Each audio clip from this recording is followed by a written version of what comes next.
Hello, I'm Judy Muller. During this presentation, we're going to give you some general tips that journalists need to know to report ethically and within the law.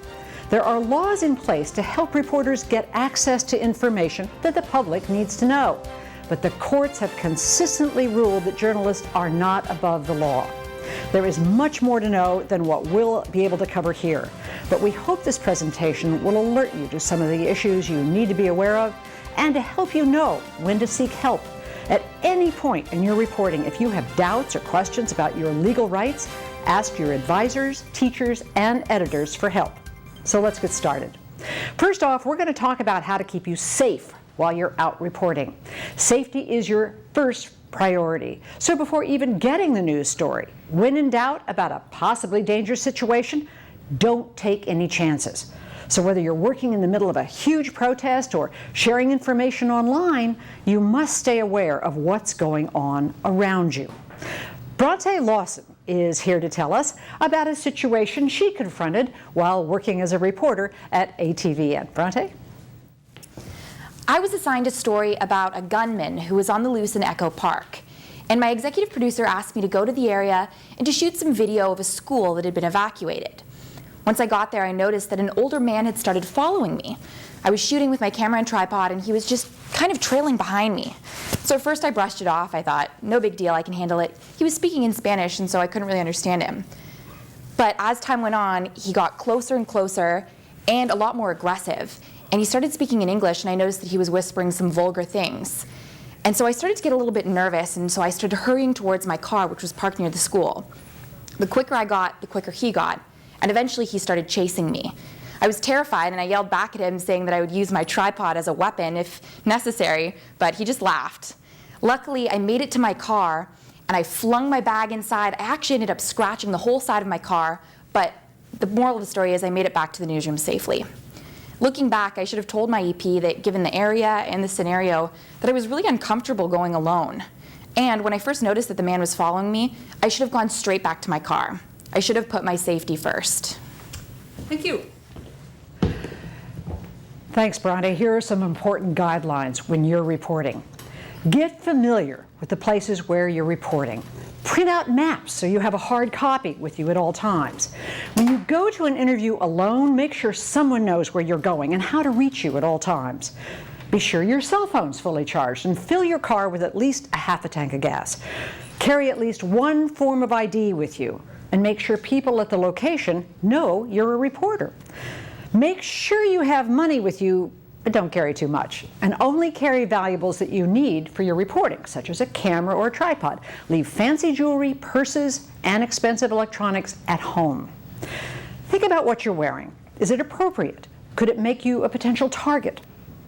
Avoid baseball caps and message t-shirts, as well as revealing clothing. Business casual clothing is always best, but if you're unsure, talk to your editor. Wherever you park, make sure there are people around and that it's not deserted.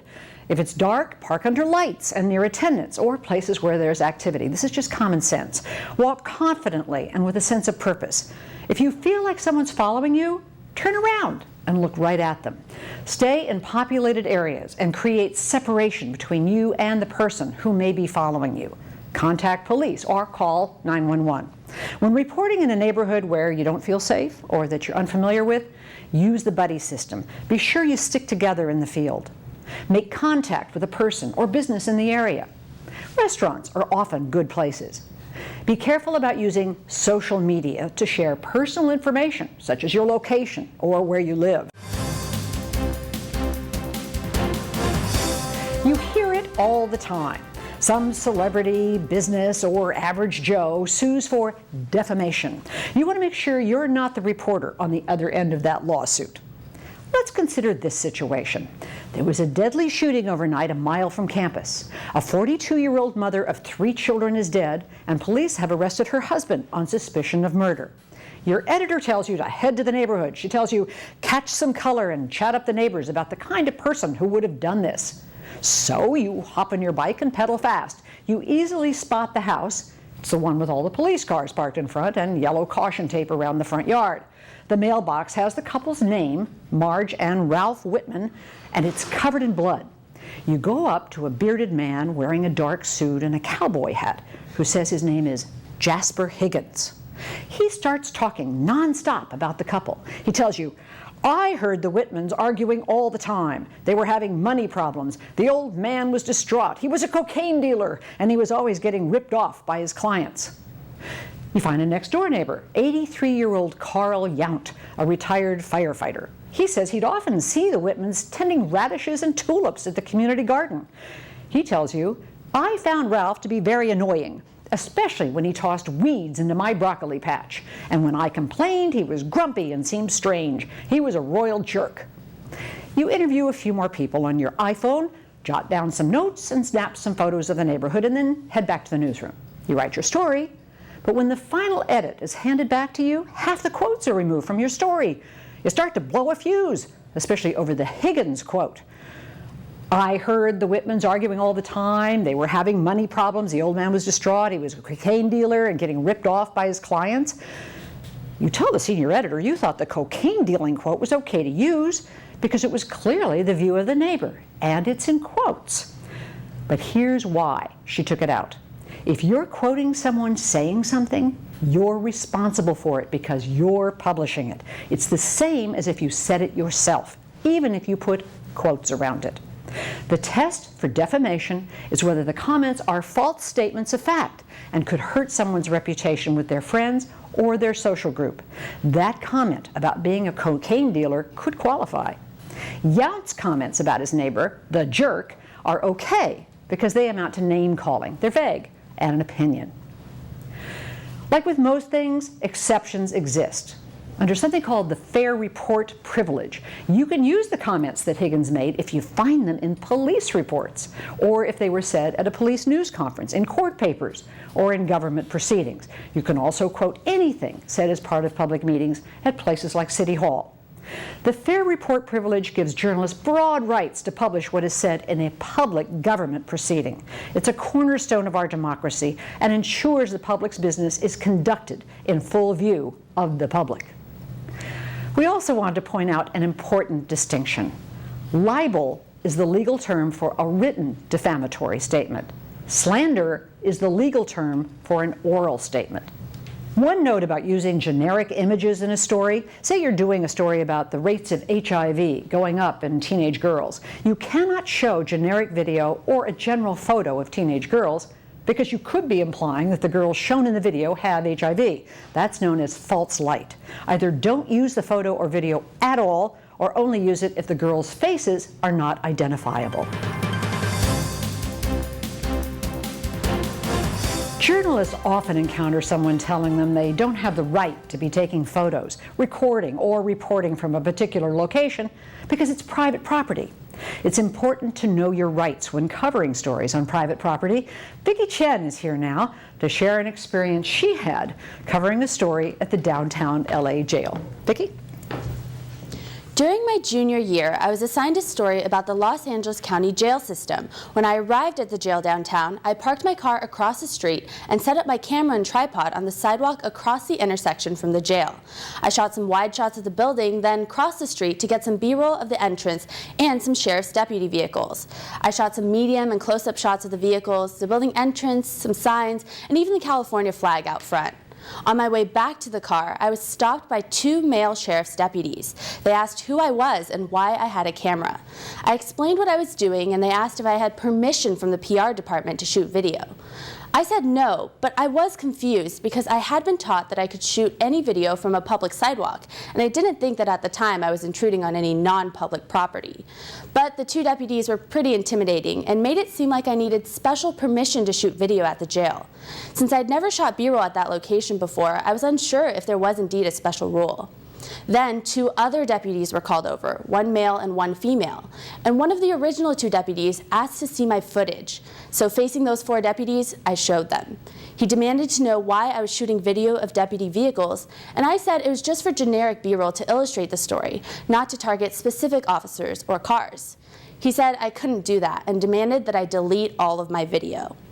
Under the pressure of four deputies and not knowing my rights clearly, I went ahead and deleted it. At this point, the deputy asked for my driver's license and took it away to run some sort of check on it. I was so shaken up that by now I was crying. The female officer tried to comfort me by saying, "Well, at least now you know, and this will make you a tougher journalist." And in retrospect, this makes me so mad because clearly all 4 officers were harassing me with no legal basis. Eventually, they really couldn't find any reason to take further action, so they returned my ID and let me go. I returned to my car and called the newsroom, tearfully explaining what had just happened to my executive producer. I returned to the newsroom embarrassed and frustrated because I felt I had been unfairly harassed. Thank you. Courts have concluded that reporters or photojournalists can't be prosecuted if the scene captured on film could have been observed from places open to the public. But if Vicky was on public property shooting something that could have been seen by anyone else driving or walking down the street, she was on solid ground, and she certainly didn't need permission from a PR rep. She also did not have to show the deputies her footage and did not need to delete any of it.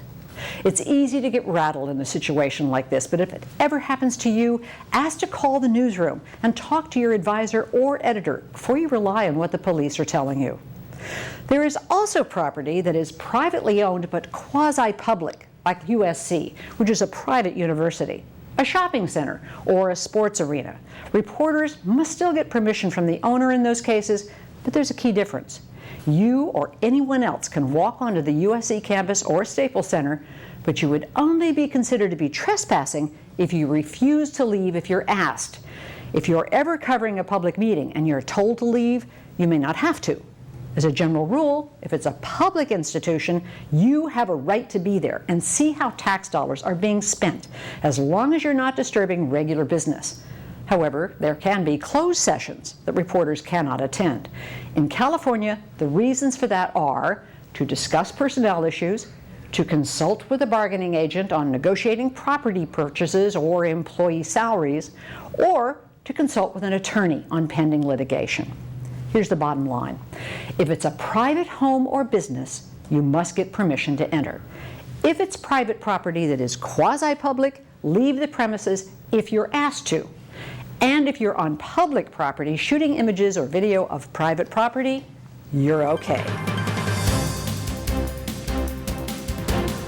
We all know how chatty people can be until they find out we're a reporter and want to quote them by name in our publication or on our broadcast. As tempting as it can be, we must make sure that we fully identify ourselves as journalists before we begin interviews, and we can't claim to be someone else under any circumstances. Practice introducing yourself in front of the mirror, and don't say, "Hello, this is Judy Muller. I'm a student at USC Annenberg. I'm working on a story about your business." Many people don't want to waste time talking to a student. Instead, say something like this. "Hi, this is Judy Muller, a reporter at Annenberg TV News at USC. I'm working on a story for our nightly newscast about what the city's proposed increase in the business tax could mean for your computer store." Be specific and make it clear while you're calling. Whatever you do, don't mislead people. Of course, you'll hear about exceptions. You'll read case studies about reporters who go undercover to expose corrupt practices in the business. And you'll read about reporters who promise sources they'll remain confidential and end up naming them in their stories. In cases like these, the reporters often end up getting sued. Sometimes they win, sometimes they lose. You don't want to put yourself or your publication at unnecessary risk. A good rule to live by before launching any questionable reporting project that relies on misleading anyone about your identity as a reporter: make sure you have the blessings of your higher-ups. You may need their help paying your legal bills. As journalists, we take particular care with minors because they're vulnerable and less aware of what's appropriate. When you show photos or video of children, check with an editor to make sure it's appropriate. Interviewing minors can also be tricky. Let's take this hypothetical scenario. Your editor assigned you to do a story about the pressing question of where to get the best carne asada taco in all of Los Angeles. A source tells you it's Suave's on Figueroa, and you're off to find out what's in the secret sauce. A boy of about 10 years old is sitting on a skateboard in front of the truck. He tells you he's the owner's son. His name is Jose Suave Jr. You asked him if he knows the secret to why everyone loves Calientito's carne asada. "Of course," he says in an authoritative voice, "we mix horse meat in the marinade." You think you've got the scoop of a lifetime, but when you tell your editor the story, she frowns and says, "Not so fast." The best practice is to always try to get the consent of the parents before you interview minors, especially when you're talking about sensitive issues. There's no law saying you need parental consent, and places open to the public like parks, streets, sidewalks, and public buildings are considered public forums where journalists are free to photograph, record, and interview. Schools are another matter. There are no state laws that bar the media from school grounds outright, but individual school districts may have regulations limiting access to school property. In California, administrators have the authority to deny reporters access to school grounds if their presence would interfere with peaceful conduct of the activities of the school. Bottom line, when it comes to any story involving children, proceed cautiously. If you want to enter a school in California, you should get permission first from the administrators. The best practice is to get parental consent when possible, especially if the interview is related to a sensitive subject, or if the child is too young to realize the potential consequences of what he or she says. At some point in your reporting career, you may conduct a recorded telephone interview, either for air or just to use as notes. It's important to know there are federal and state laws which govern the recording of phone conversations, as well as in-person private conversations that take place in public places. We are only going to tell you about California law, but you should learn the law in whatever state you're working in. California has what's known as a two-party consent law. That means it's illegal to record any telephone call or private conversation without the consent of all the parties involved. In a phone conversation, do not assume the interviewee knows you are recording, just because you say it's for radio or TV. You must make it clear you will record the conversation and you must receive their consent. Here's how to handle it. When you first call to arrange the interview, let the contact know you want to record an interview over the telephone. After you have begun recording, say something like, "I want to confirm with you that I'll be recording this interview." Make sure they give some kind of verbal assent. That way, if there's any question later on as to whether they were informed, you have the recorded verification. As a journalist, it's essential to have a basic understanding of both copyright and fair use. Journalists rely on the fair use doctrine every day, but you need to be aware that this is an area of the law that can be uncertain and is constantly changing. This overview should help you assess the best way to deal with many situations you'll encounter in a newsroom or in the field. Let's start with the definition of copyright. Copyright is the right of an author, journalist, artist, or other creator to control certain uses of his or her work by others. Generally speaking, a work that is copyrighted may not be copied, distributed, or performed publicly without permission of the creator. Derivative works such as translations, adaptations, or sequels also can't be created without the author's permission. To qualify for copyright protection, the work must be original and the result of some creative effort. It doesn't matter if an author's creation is lacking in quality. If it's original, it's protected by copyright for the author's life plus 70 years. To be protected, it has to be written down, recorded, or saved to a hard drive. Copyright law applies even in cyberspace. A work that's only available electronically is eligible for copyright protection, the same as any other work. Just because it's freely available on the internet does not mean that it's in the public domain or free to use. Some things that are not protected by copyright, such as ideas, concepts, and principles. Also facts, words, phrases, familiar symbols, and works created by the U.S. government cannot be copyrighted. Creative Commons is a nonprofit organization that produces licenses creators can attach to their content. These licenses allow other people to use their work without payment. There are millions of photos, blogs, and websites that are licensed by Creative Commons that you can use freely.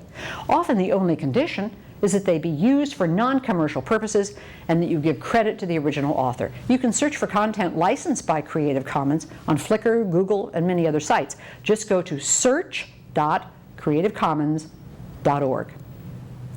Copyright laws extend to music, And music creators can be some of the most vigorous in protecting their works. USC has broad performance rights licenses from ASCAP, BMI, and CSAC, but they only cover audio, not video. These rights allow students to play recordings or perform songs licensed by these three catalogs. For music and songs that are not licensed to USC, or for video that includes music, it may be possible to apply a fair use, such as when a piece of music becomes a news story itself. Again, if you want to use copyrighted material, the safest course is to get permission from the copyright owner before using it. If you can't get the okay, the best course may be to avoid the use of copyrighted material unless you're confident that fair use would apply. If there's any doubt, consult a newsroom manager or the university through your editor, advisor, or teacher.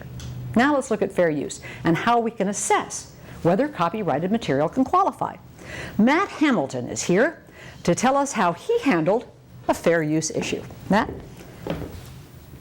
I was doing a package for my broadcast reporting class on runaway production in Hollywood. Runaway production is when studios shoot television and movies in other states or countries in order to save money. I wanted to open my piece with a clip from the Academy Award-winning movie, The Artist. My instructor told us that if we used video sourced from YouTube or another digital site, we should limit the clip to just the amount needed to make the point, attribute the source in the upper right corner, and ensure that the video is relevant to the actual story, not just put in for the sake of doing so. I made sure that the video I chose from The Artist was relevant to the main subject of my package. I had found a costumer who had actually worked on the production, and it was one of his last jobs in the area. Also, an added bonus was that the arc of the movie itself, changing economics and technology in Hollywood, aligned with the themes of runaway production. Thanks, Matt. Journalists rely on fair use every day to report the news. Here's the definition. Fair use is a legal doctrine that allows the use of copyrighted materials without the permission of the copyright owner and without paying to use it. Fair use allows journalists to use and build upon copyrighted works in a way that adds to our collective knowledge and understanding and does not unfairly deprive copyright owners of the right to benefit financially from their works.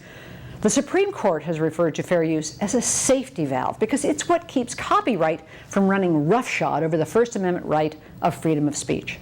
Because of fair use rules, we can criticize a film without getting permission or make fun of things through parody or satire. It's why we can quote from a public speech or why we can film a protest march without muting out the protest songs or blurring out all the t-shirts with pictures of Che Guevara on them. The distinction between what's fair use and what is copyright infringement is not always clear or easily defined. There is no specific number of words, lines, or length of video that may be safely taken without permission. And acknowledging the source of the copyrighted material does not substitute for getting that permission. Here are 3 key questions to ask yourself before applying fair use. Are you using the material to support, illustrate, or demonstrate a point? Are you only using as much material as is reasonable in service of making that point? And is the connection between the original material and the point you're trying to make clear to the average reader or viewer? Social media have become an important tool in the reporting process. Paresh Dave is here now to talk about using a Facebook photo for a story. Paresh? Hello. On December 14th, 2012, a young man walked into a school in Newtown, Connecticut, and opened fire. He shot 20 students and 6 faculty members. Now, in the immediate aftermath of this incident, CNN reported that the shooter was Ryan Lanza. They cited a government official, but it turned out the shooter was actually his brother, Adam Lanza. But CNN pulled up Ryan Lanza's Facebook page and put Ryan Lanza's photo all over the TV. And us at Neon Tommy had to decide, do we want to put Ryan Lanza's photo out there on the internet now and agree with CNN that the shooter was Ryan Lanza, or did we want to hold back and wait until police officials actually came out and identified the shooter? Well, we decided we would name the shooter as CNN had done and attribute it to them that it was Ryan Lanza. But we held off from posting his Facebook photo and details from his Facebook page. But we did put out on our Facebook page that the shooter was Ryan Lanza, and it's still there now. Thank you, Paresh. Facebook, Twitter, Instagram, and other social media are useful reporting tools, but remember, it's vitally important to verify the information you find on those sites. When there's a breaking news situation, unverified information is all over Facebook and Twitter. Many journalists and editors say you should be transparent in your reporting when you use information in stories from social media sites by attributing whatever information you get from those sites. Content on Facebook is protected under copyright laws, and using it isn't necessarily fair use. Photographs on Facebook are good examples. If someone posts a photo on their Facebook page that they didn't take, you don't necessarily have the right to violate that photographer's copyright privileges, especially if you're using it in a for-profit newsroom. The same is true for videos on YouTube. The best course of action is to get permission from the person who took the photograph. In some news situations, it may be possible to claim fair use if it meets the 3 guidelines for applying fair use, and especially if the page is public. In general, the greater the privacy settings, the less kosher it is to use the photograph or private information that's posted on that page. Always discuss these cases with your advisor. Also, consider the ethical standards at play here when it comes to using private information obtained from a Facebook post. The bar is higher when it's information about ordinary people rather than celebrities, politicians, and other high-profile newsmakers. As the SPJ Code of Ethics says, only an overriding public need can justify intrusion into anyone's privacy. Sites like Facebook are good tools to get information. They're also great platforms for promoting your journalistic work, but there can be pitfalls in how you use them. Even though journalists must take care not to violate privacy rights, you should realize that nothing on social media is really private. If you express an opinion about a source or a news story on your personal Facebook page or on Twitter, you can open yourself up to criticism that you're biased. Also, take care when you like an opinionated Facebook post or retweet a political candidate's tweet, because it could be seen as advocacy.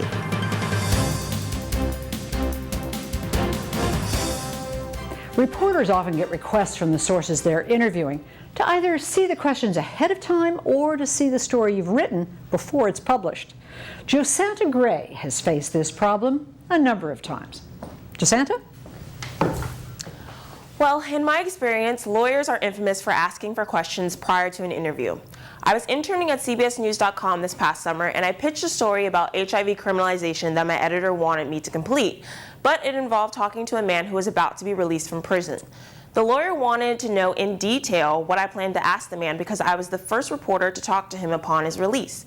Similarly, a few months ago, I was sent to interview a wrongfully convicted man for Our Weekly. Upon his release, his lawyer also wanted to know in detail what I planned to ask him.